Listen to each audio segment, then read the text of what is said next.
in those big bucks, but he definitely loves the small cans. For now, though, we're going to head straight into Champion Select for game number 1 between Snake eSports and Vici Gaming of this Best of 5 series. And already the bans have come out. Snake, they're going to be banning away Shen as well as Karma as their first bans, whereas Vici, they take away the Gangplank. I pretty much think that Shen ban should be targeted every single time at Vici. Long should never get his hands on that champion. He's proved far too successful with it.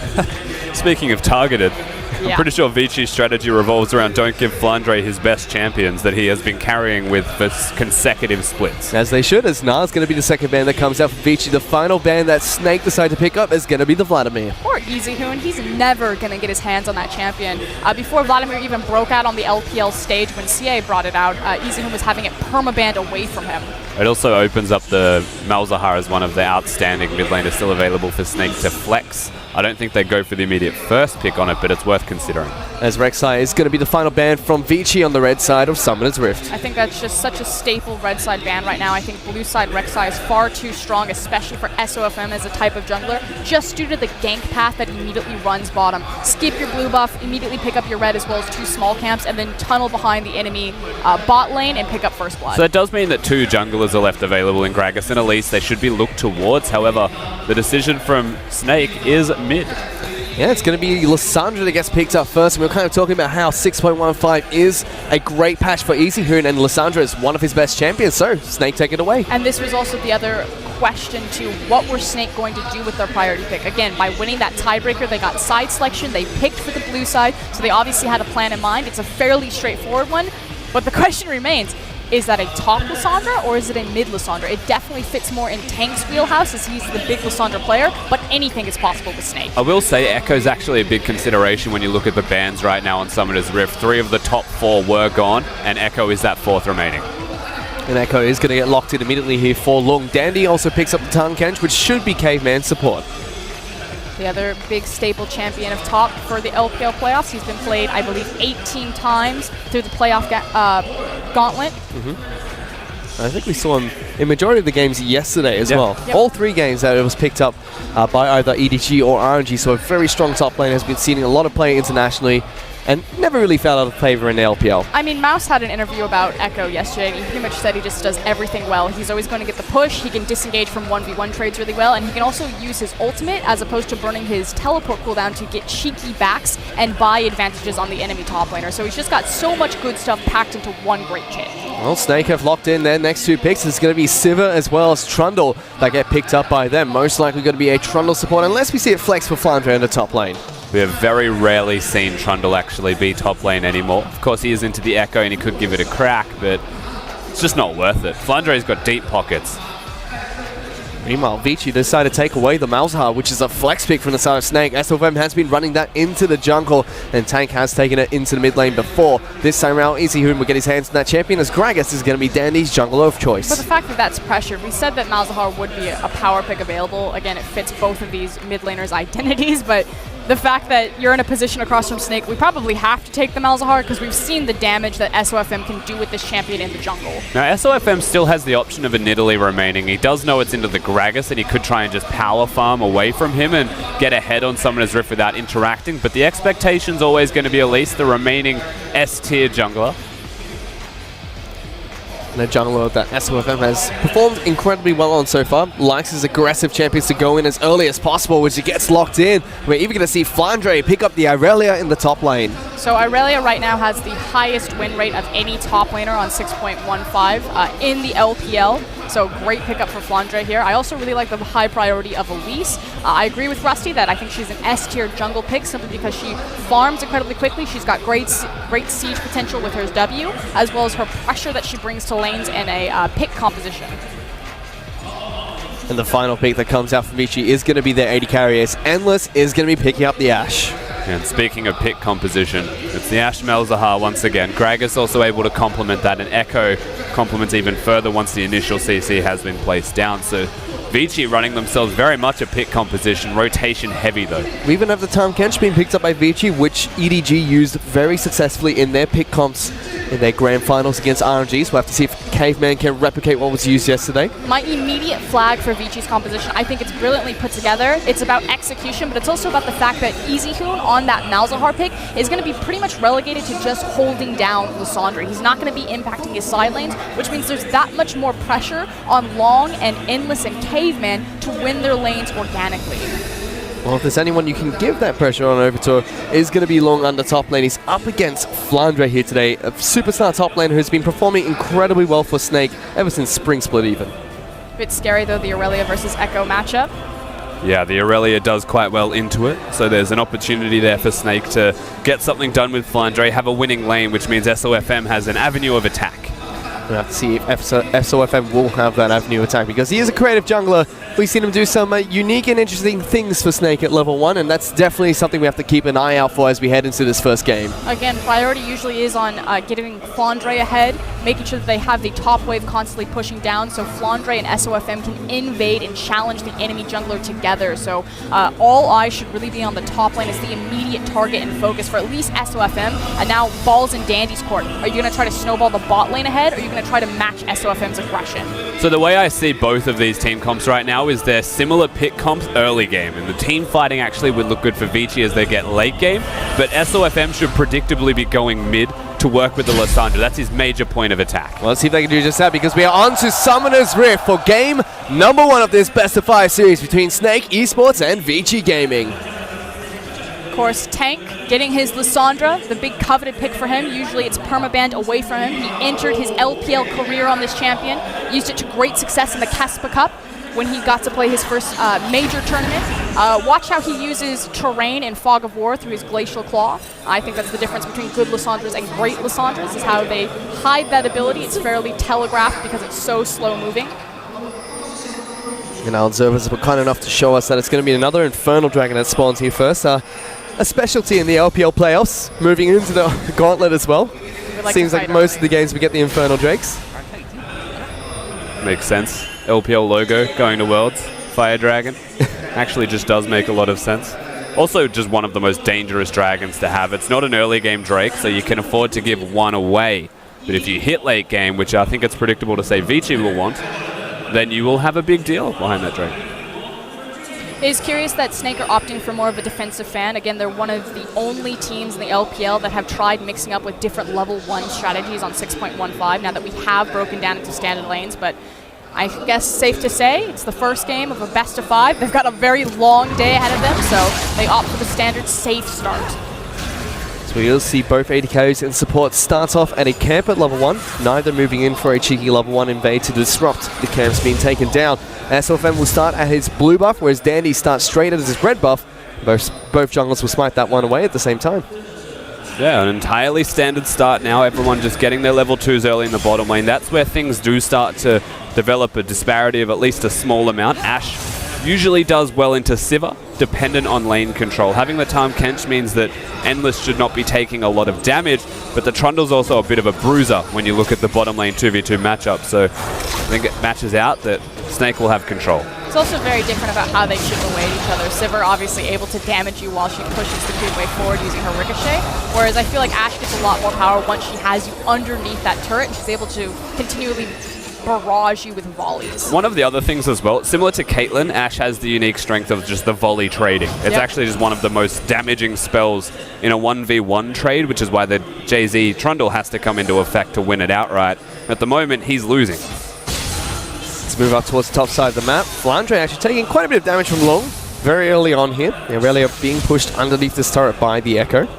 It's always just a waiting game when it comes to Aurelia. She's got skill-based matchups in most of the top lane matchups, but again, the big breaking point is going to be around that 140, 150 CS mark, because eventually Aurelia is just going to do Aurelia things as soon as she has her Trinity Force. Much more an item-dependent champion than levels. Let's move in towards the mid lane. easyHoon getting a lot of damage down on towards Tank there, as now SFM being found by Dandy. Gets Lung's body here. slammed and slowed down. Lung is trying to chase him down as well. The Spider has to be incredibly careful because Dandy's cooldown's coming back up. Gets the body slam, gets over the wall, Lung. and Lung's able to pick up first blood. Disaster for Snake right now. Again, SOFM, when he's put behind, he doesn't really know how to get back afloat. Also on the bonus that Long now has double buff on the top side. That was a really good rotation from Lung, most importantly. Remember that Echo's E likes to follow flashes and other movement interactions. Disrespect from SOFM. He could have flashed over that wall a little bit earlier and avoided the body slam. And look at the spillover effect. Tank wasn't able to rotate, doesn't have his W available, has the claw and 2 points in his Q. Let's move up towards the top side of the map. Long has that double buff now, like you mentioned, going to be able to be incredibly oppressive here against Flandre on the Aurelia. This is, again, just so important because not only will this shut down Flandre, he's in for a really rough ride now, but it now opens up so much more space for Dandy to have his way with the mid, the top lane, and more importantly, SOFM. And again, that guy is a very selfish, greedy jungler. His coach has said it. He has said it about himself. When he falls behind, he really struggles to get his footing.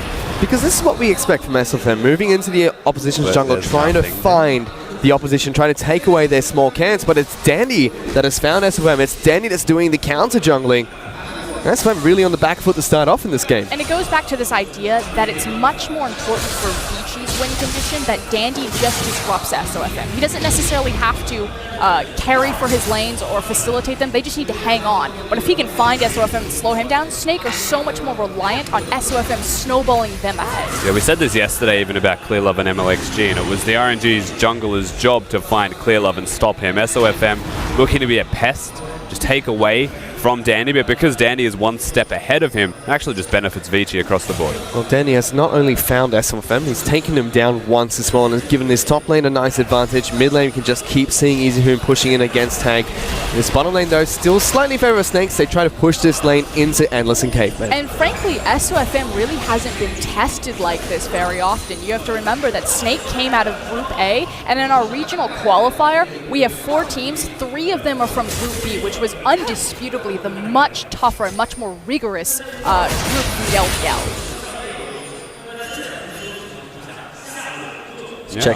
Checking with SOFM again, still trying to make sure Dandy can't take as many resources away from his jungle after falling slightly behind. Both junglers opting to pick up the Hunter's Potion very early, so we'll be kept nice and healthy throughout the rest of this game. Won't have to be forced to recall anytime soon.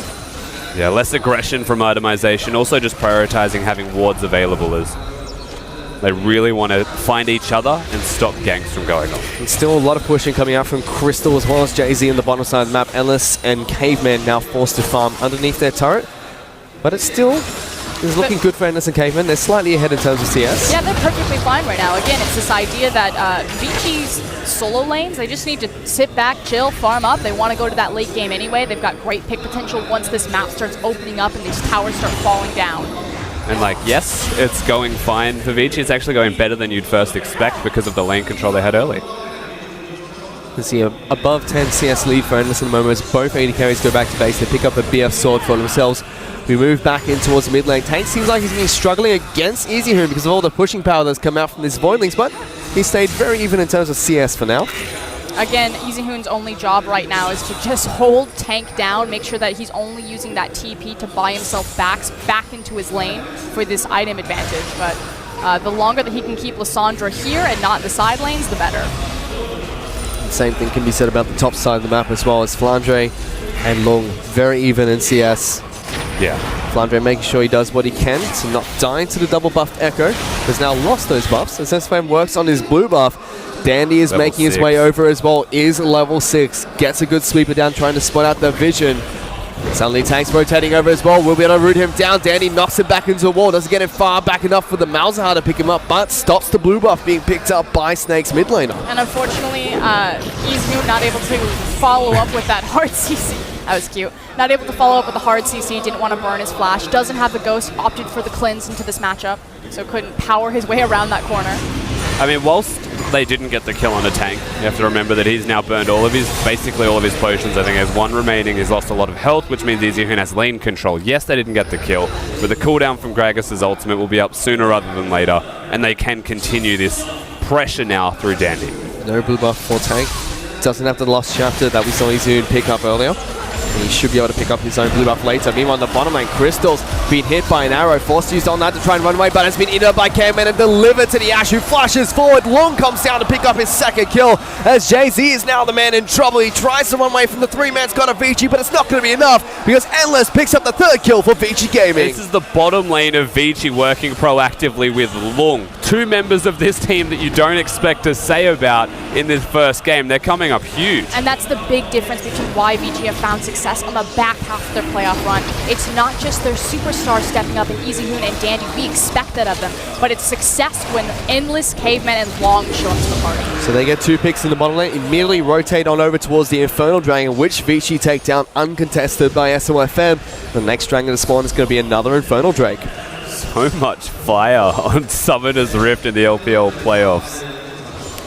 That said, with the TP being burned bottom and Long again picking up more kills as well as assists, it does leave Flandre a lot of time with his waves. He's short of that CS discrepancy that he was sitting in a hole for, as well as gotten great damage to try to look for a first brick on top tower. And that turret is less than a third of its health at the moment, so should be enough for Flandre to push down if Long does leave his lane again. That was interesting priority actually from Vici. I think the death timers were too low for them to consider pushing the turret down and getting the first bonus gold on that structure. So turning on the dragon instead. So they go for the easy option of the Drake, because yes, it's an important Drake to have, especially considering the second one being another Infernal, but it also means that there's roughly 650 gold up for grabs to the first person who gets it. Flandre having that bonus damage means that if SOFM just walks up and pressures Long out of lane, he could be in trouble because he doesn't have teleport. But for now, Vici do not lose a turret in their trade for the Dragon, so still advantage for them to start things off. As both the AD carries and supports return to the bottom lane, neither opting to rotate towards the top side of the map after the initial skirmish that we just saw. Which is a bit surprising because again... Hang on, that's a QSS Lissandra first item. He hasn't even got Negatron against the Malzahar. He is just blatantly against being stunned. Tank does not like the suppression. What are you doing? Well, he's also facing across from an Ash. Run cleanse. Yeah. Like a single summoner spell and save you 1,300 gold. I was going to wait till the arrow hit him, and then he didn't have cleanse, and point out, oh yeah, he's got the teleporter. How's that working out for you? Well, now he's got QSS, so very little damage on Tank for now, but we'll be able to avoid a lot of damage. Can negate a lot of the magic damage that comes out from Vici's squad, but still, Lissandra can't pick anyone off what with the damage negates does. magic damage? Negatron Cloak builds into Abyssal Scepter. Hold on though, Dandy at the top side as well as easyhoon, so they are going to force this down for first brick. You on the bottom side of the map, Snake looking to try and get the collapse on towards Endless, and Caveman does get eaten up by the Time Kench and runs straight back to safety.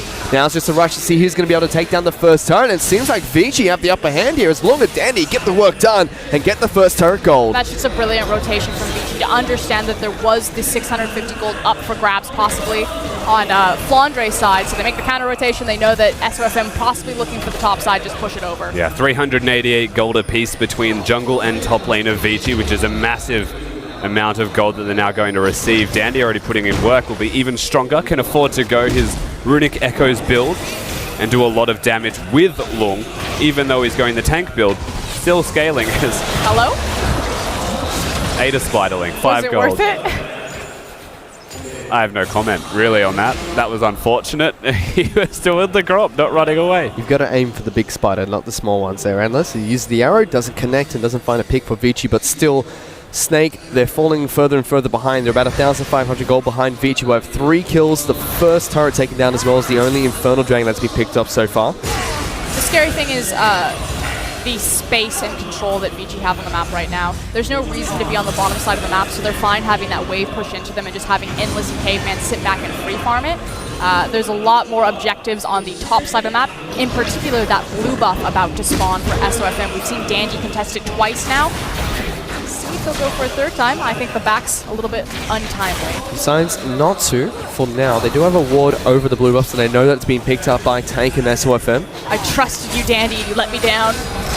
Instead, he opts to take down his own red buff, moves towards the top side of the map to try and stop this push that's coming out from Crystal and Flandre. So Snake rotate their AD carry and support to the top side of the map, looking to try and take down this top lane outer turret, which was Teleports are in. taking a lot of damage previously from Flandre. Here comes that teleport from Snake. I don't know if they want this. Right behind the back lines. They've got all 5 members in the top lane, but during this time, Endless is still split pushing on the bottom side of the map. Flandre forced to teleport. Yeah, so they forced a teleport out of Flandre. This is also the strongest members of Vici sitting under that turret together, deterring Snake from making the play. Forces a teleport. Thankfully, they have 2 of them.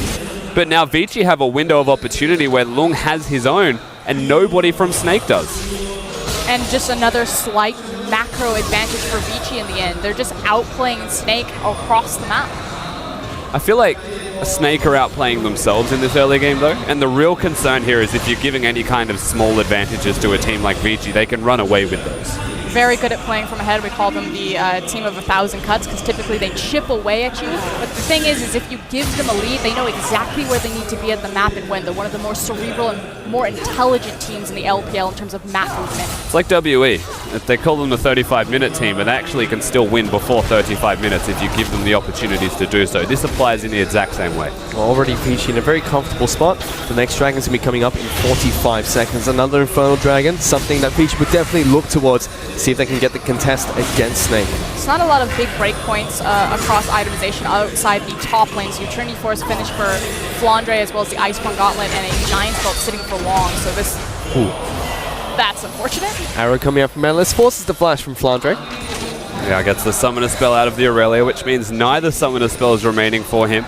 Big item spike, but can't 1v2 outright. So they send Ashe as well as Tarkench towards the top side of the map, but Dragon's coming up in 10 seconds. And that was the bigger point, is that with this Dragon coming up, if they were going to try to pull the trigger initially on 5v5ing for it, there's not a lot of items to work with. As but Endless, he's been caught out. Flandre spots him out on a ward. Caveman has to walk up to try and threaten to save the Ashe even, but heal being used by Endless. That's the Trinity Force power spike. Endless has no items, of course, will be taking a lot of damage from the Aurelia from here on out. Gives the window of opportunity for Snake, knowing that Ashe has to recall. And they start up the Infernal Dragon. SFM tanking this one up. Crystal as well as Jay-Z and Flandre looking to burst this one down. And Vici decided to just give it up and give it over to Snake. And the best play of the game from Snake so far was on the back of Flandre finding a pick. So it's not SOFM that's being the primary facilitator for success. It's Flandre. And everything's just on fire. The next Infernal Dragon to come up is going to be another Infernal Drake.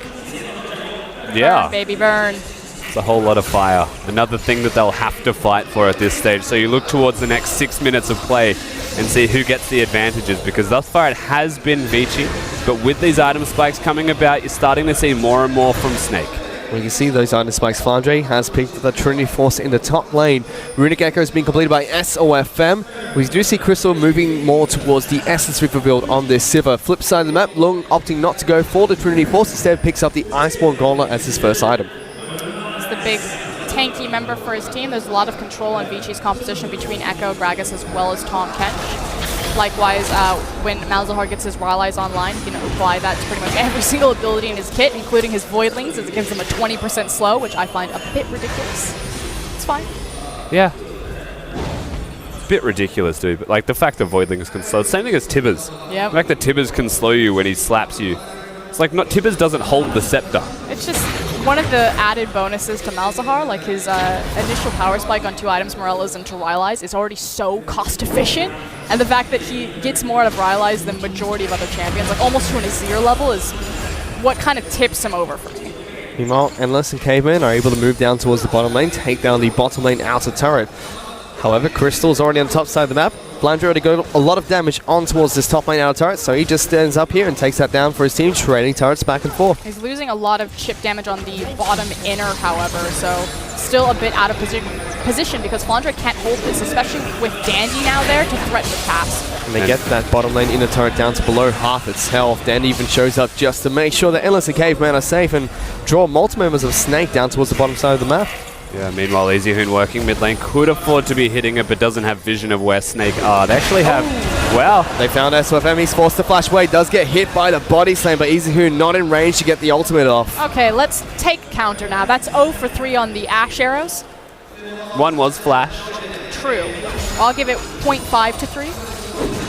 All right. I'll give you that one. Definitely not connecting the arrows, and Vici aren't getting the pick composition together. Just think of it that if the Ashe arrow does hit, The Malzahar can hit, the Gragas can hit, the Echo can stun, Tahm Kench can eat them if it comes down to it to keep them within the area.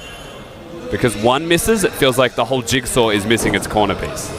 Still forces the flash coming out from SOFM, so at least doesn't have that down. Now Vici, they want to contest for this blue buff and take it away from Snake. Snake seem like they want to go for the fight. Tank going in. He's on top of Easy and gets locked down. Forces to use the QSS and the ultimate on himself.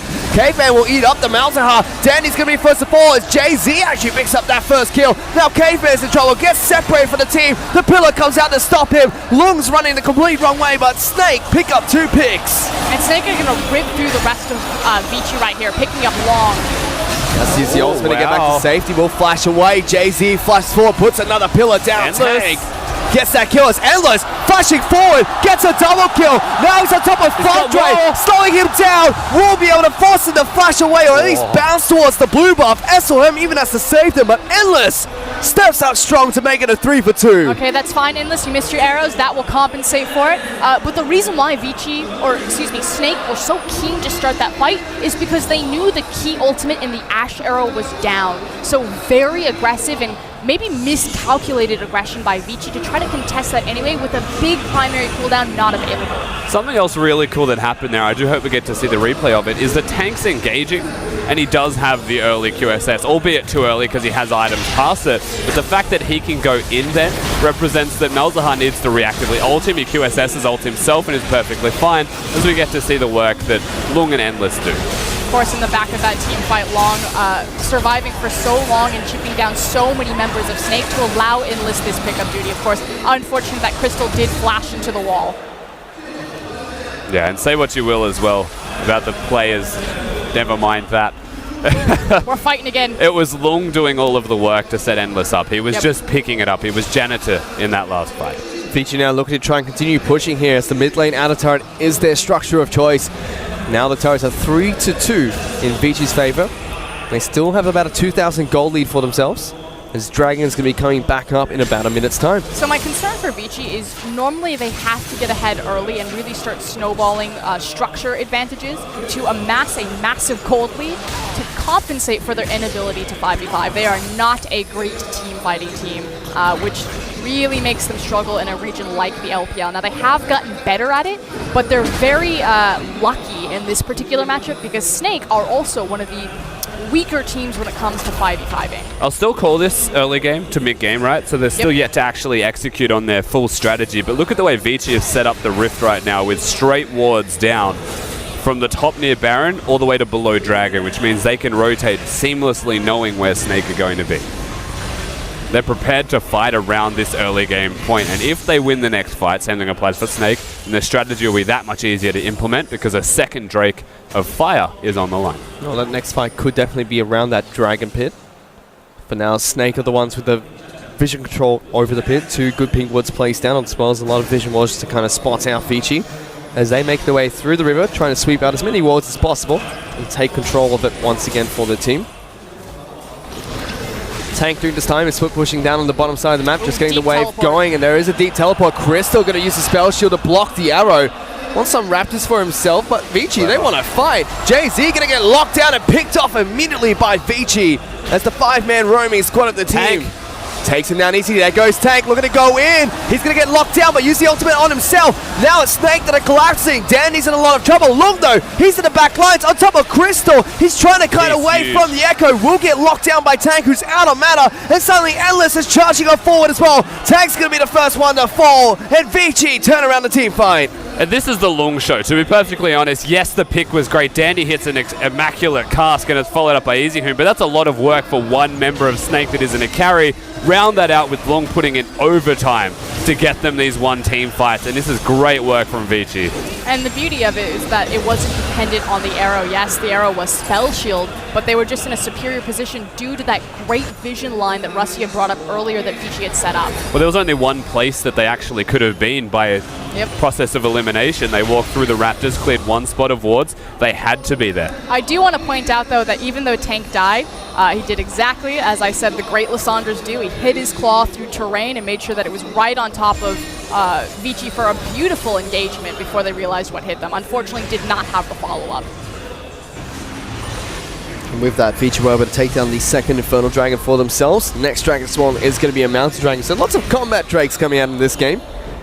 We even see another QSS being picked up on Summoner's Rift. Endless has decided to pick that one up before he completes his Infinity Edge on the Ash. Has the Runar's Hurricane completed already? I mean, he gets the luxury to do that because he is ahead of the clock due to his scoreline, 4-0-2 right now. Can afford to expend some gold to the side, although he is delaying a pretty necessary power spike in the Infinity Edge.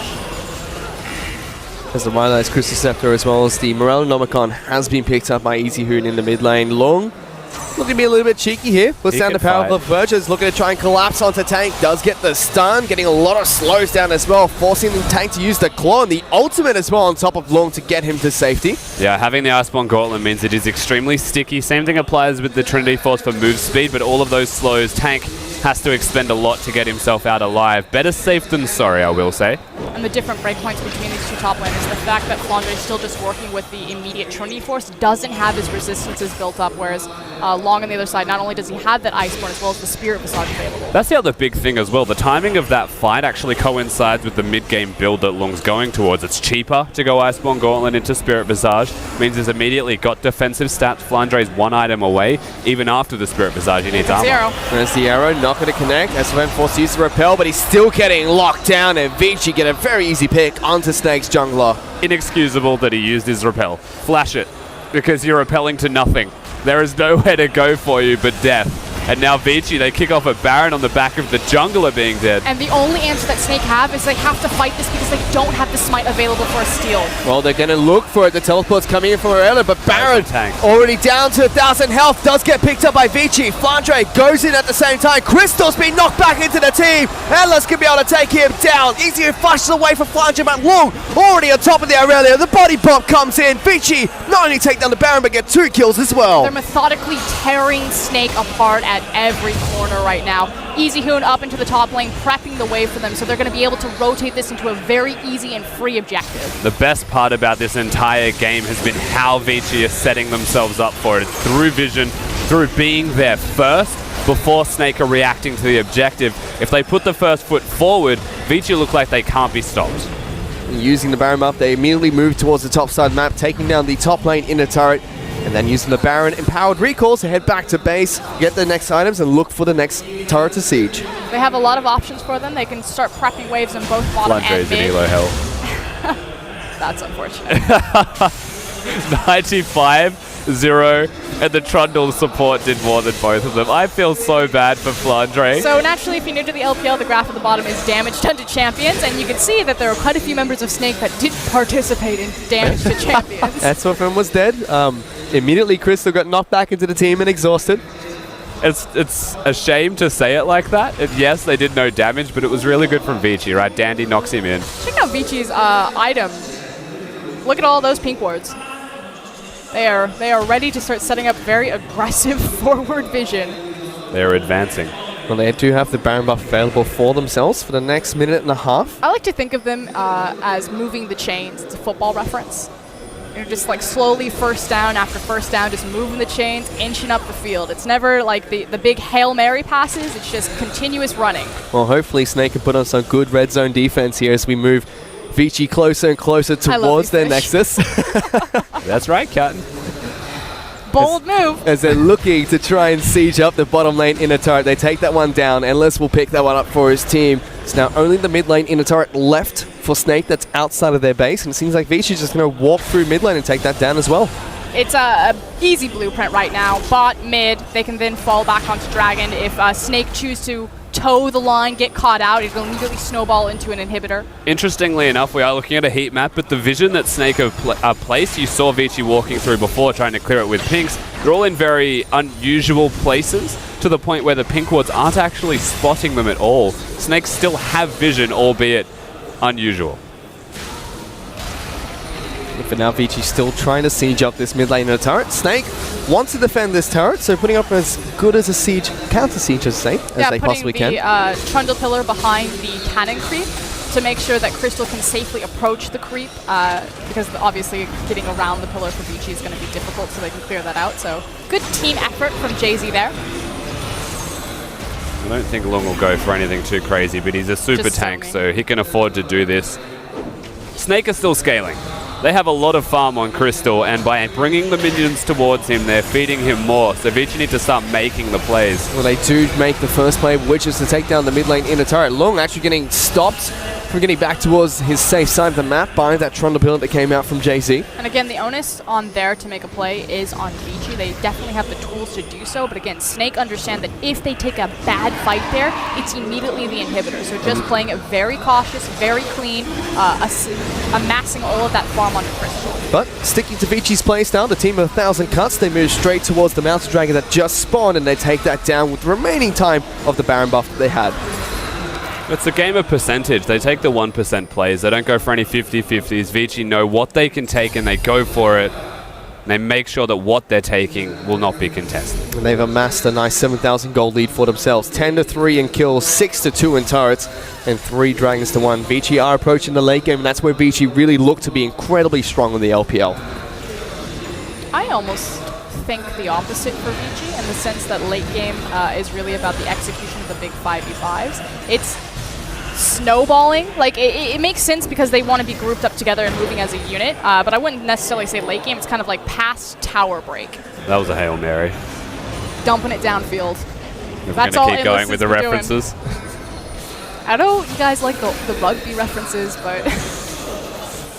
Well, Amos misses another arrow there, so not putting on his best deft impersonation in this match so far. I'll have you know I played Madden 2001. I know about 5 references. Next team fight, we'll see. We'll see if they set up a scrum. For now, that seems like Vici just playing things slow and steady, and Snake seem fairly comfortable with that. They just want to farm up and try and get back into this game wherever they can, as you see the gold swing that Vici be able to get from the last 10 minutes. And it's just a slow rise. It's not like a dramatic back and forth game. This is what we expect from Vici, very much in control. And they're waiting on Baron. So you can see the timer in your window right now, but this is just so the epitome of Vici. They're not going to push forward for anything unless it's 100% that they're going to get it. They're going to just slowly get these pressure points going in mid, top, and bottom, move into the Baron pit, throw down some vision. If they can find a cheeky kick with the arrow, obviously they'll capitalize on it. Otherwise, it's just like playing Yahtzee. Throw out your pick skill shots. If they don't land, re-roll. And it almost forces Snake into taking a fight. You choke them out to the point where they say, I actually have to fight this or I just lose the game from this point onwards. That's where Vici are getting towards. It's a slow-paced style because it involves 3 lanes. You've got to play it out firstly with minion control, vision control, set yourself up, and then execute on a play. It's a bit slow, but it's because it's effective. That's why they're here. They just force you to passively lose the game. And playing against Vici is very frustrating. Where Snake are just still trying to find whatever resources they can to farm up. Vici still 8,000 gold in the lead here. Next, Baron is going to be spawning in 35 seconds as well, which is something that Vici will definitely look towards trying to take down. We should be getting the Baron near uncontested. Snake have 30 seconds to move in and place vision, but they haven't gone past where Flandre is right now. They're just, frankly, on the wrong side of the map.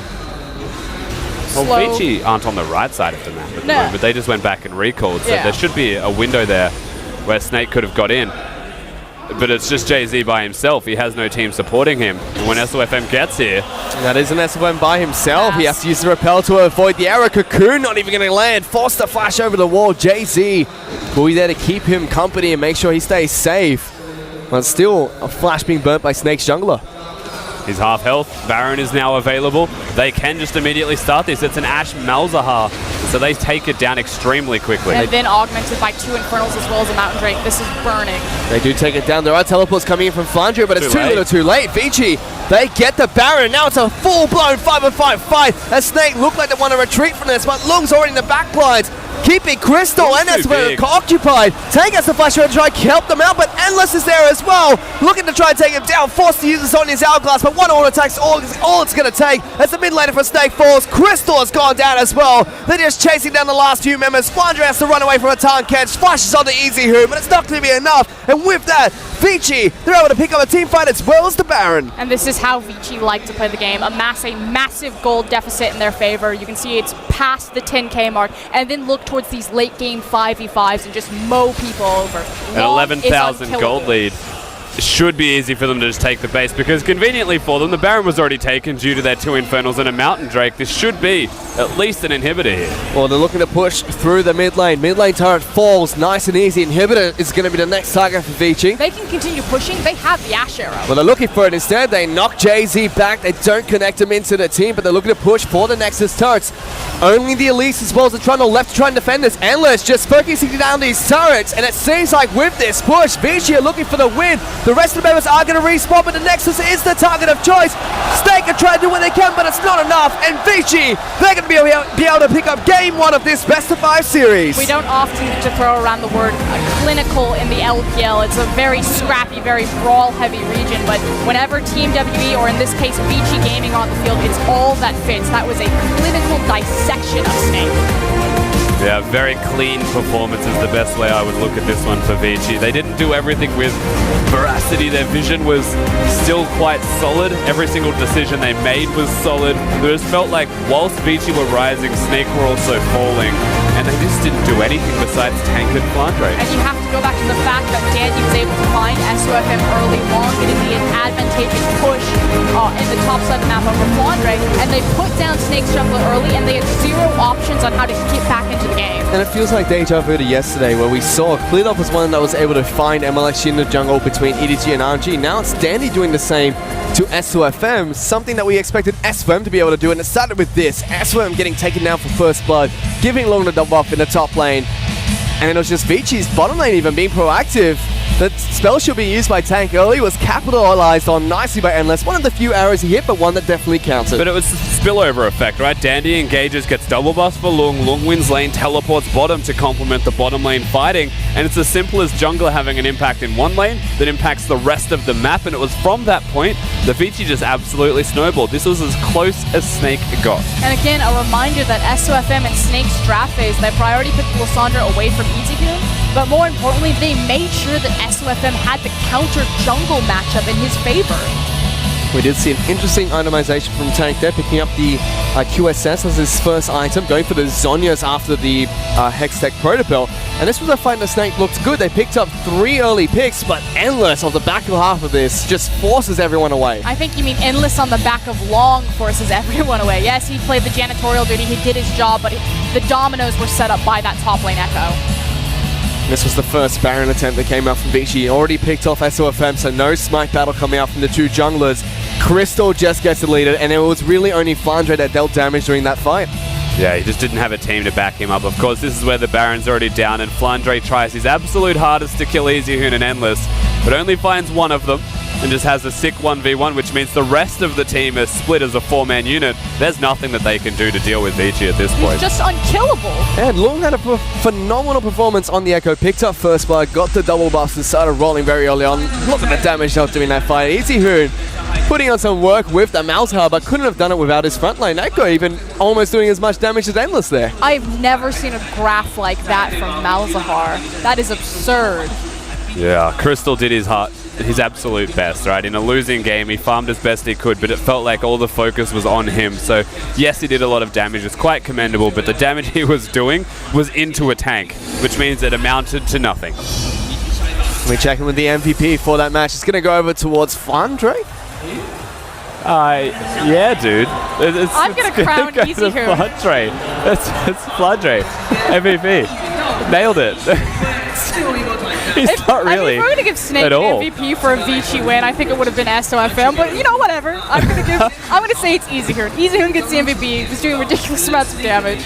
But you know, we also have to look at Flandre's opponent here today. He went up against Lung, picking up the Echo in the top lane. You know, he did have a great game on the Echo, and even in the last few team fights, there was just no way for Snake to deal with that Echo later in the game, and it really shows why it's such a strong pick in the LPL, why it's been picked so many times out of the games he's been played during playoffs. Yeah, and there's also the fact that a pick composition being ahead means that Echo shines even better, because Gragas can engage, Ashe can engage, Tahm-Kench can complement that exact same thing. Echo just gets in there after a stun connects and kills everybody. So we just got told that the MVP is going over towards Long. So Long did pick up MVP, and, you know, rightfully so for him. And close, wrong top laner, but close.